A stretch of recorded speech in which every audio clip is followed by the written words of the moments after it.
今年過年，有民眾佇咧家己當少項蚵仔來食，說講歹腹肚。即馬民眾指控業者講本地縣醫負責，即馬說反悔無愛賠啊，有百外人來受害。而業者迄邊是出來發冤枉，講衛生局檢驗是攏無問題，認為防迫害名聲，兩邊調解無成，暗算要拍官司來保障家己的權益。今年過年時陣，有民眾來到東石巷蚵仔的餐廳食飯，發生吐還有歹腹肚的狀況。經過約3個月的時間，業者甲民眾最後調解失敗。受害民眾佇網絡發文，講業者原本要負責任，即馬說講因是家己去感染病毒，甲因無關係。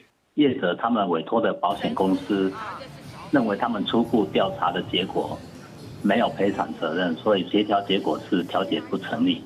但是本件因為受害的民眾蠻多的，所以也有可能成立那個食物中毒的可能。23號的時候，衛生署有去檢驗，他22號的那時候就已經全部清消完成了，也沒辦法拿什麼東西回去檢驗啊。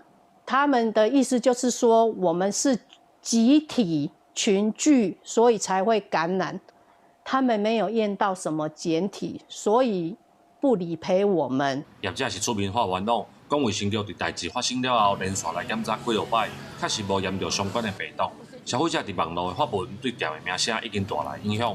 家己縣衛生局嘛表示，伊當陣無摕到檢體，環境檢查嘛無問題。關於本案當時調查已無實於檢體，衛生局進行環境抽驗，抽驗刀具與砧板及廚工體檢，檢驗結果均為陰性。衛生局檢驗就完全沒有問題，沒關係。那這邊大家協商沒有，讓我們就走法律程序去走訴訟。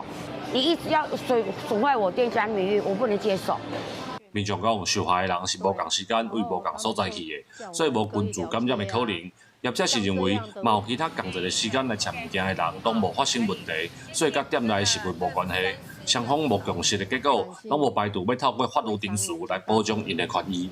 記者林慧婷，家己報道。